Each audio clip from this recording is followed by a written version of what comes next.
Welcome friends, star রান্নাঘর থেকে সোমা বলছি। বন্ধুরা সবাই ভালো আছো? আজকে নিয়ে এসেছি চাউমিনের রেসিপি। দেখো, বাদাম ভেজে নিচ্ছি। এদিকে কিন্তু চাউমিনের রেসিপি নিয়ে এসেছি, তার সাথে তোমাদের কিছু টিপস দেবো। চাউমিন কীভাবে দোকানের মতো একদম ঝরঝরা হয় সেটা কিন্তু তোমাদের সাথে আজকে আমি শেয়ার করছি।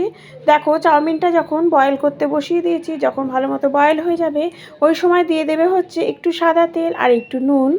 দেওয়ার পরে আরেকটু ফুটিয়ে নিয়ে তারপরে ছাঁকনির মধ্যে ছেঁকে নিয়ে যে গরম জলটা ফেলে দিয়ে ওর মধ্যে একটু নর্মাল জল দিয়ে দেবে।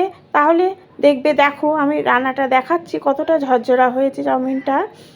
এবার ভেজিটেবল তোমরা যার যেরকম ইচ্ছা দিতেই পারো। আমি দিয়েছি ফুলকপি, বাঁধাকপি আর তার সাথে আলু। শীতকালে বেশ ভালোই লাগে এইভাবে ভেজিটেবল দিয়ে করলে।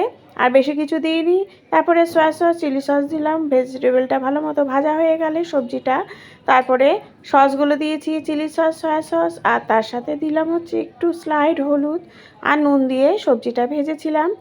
তারপরে দিয়ে দিচ্ছি হচ্ছে চাউমিনটা। দেখো, চাউমিনটা আমি তোমাদের দেখাচ্ছি কতটা ঝরঝরা হয়েছে। একটু টমেটো সস দিয়ে কিন্তু আমি আরেকটু ভালো মতো মিশিয়ে দেবো টমেটো সসটা সব কিছুর সাথে, চাউমিনটার সাথে।